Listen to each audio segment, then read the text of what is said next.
Taomizay ao tsy nisalasala fitiavana miako azy ny lalalala tsy nampoiziko zao tafararona hainy ala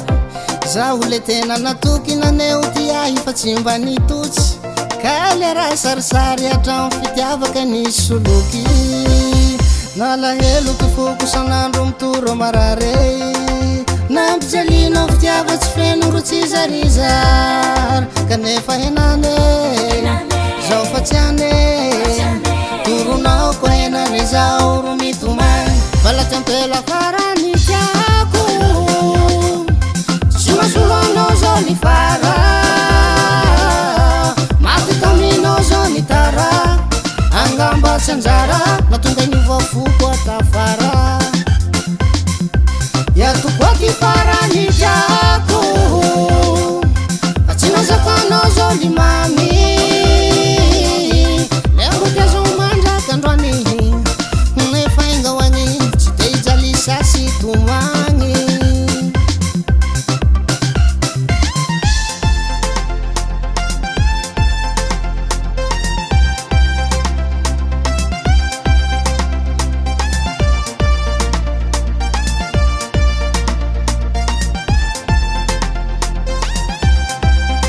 tarity sanandro zao tampaky foto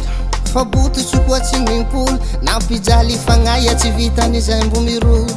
isaiko amizao fa milamy zay avao igny voadona bakagny taloha igny fa tsy henany satria kilaray aby misy fiovane nalahelo tofoko sanandro mitoro marare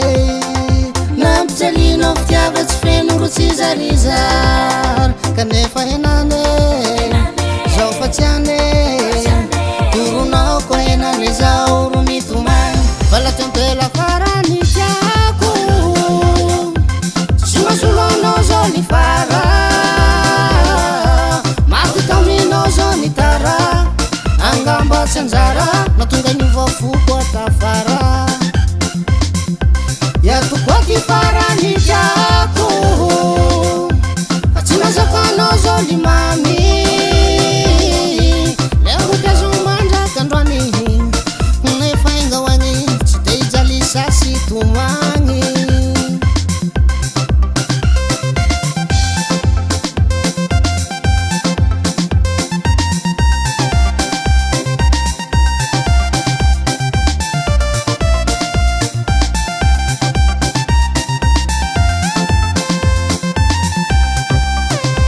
nalahelo tifoko sanandro mitoro marare